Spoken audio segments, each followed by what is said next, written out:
The war split the country dramatically. I think the grounds reflected that too.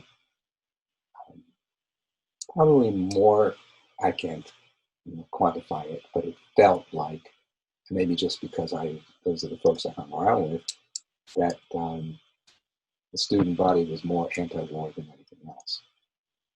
In '68, the war was huge. '68, there were something like 568,000 troops in Vietnam. That was near the peak. And the war, even young conservative kids like me were beginning to see that this war was bad news.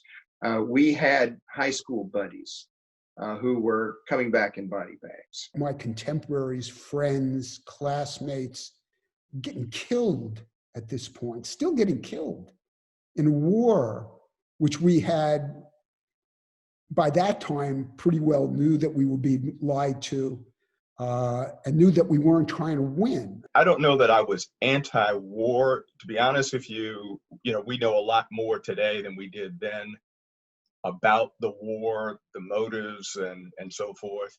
I mean, most people my age were, especially the males, we were just petrified of the idea of going to Vietnam.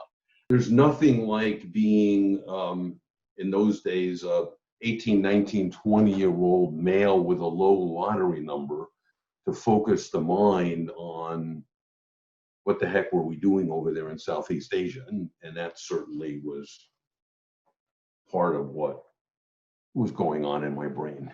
So there was certainly a group of guys that were,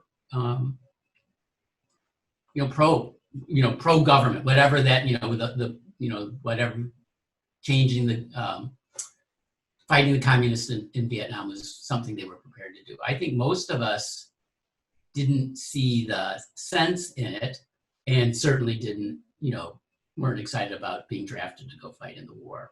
I mean, most of us obviously wanted the war to end, and I can say that we probably didn't have a good appreciation as to why the war was being fought.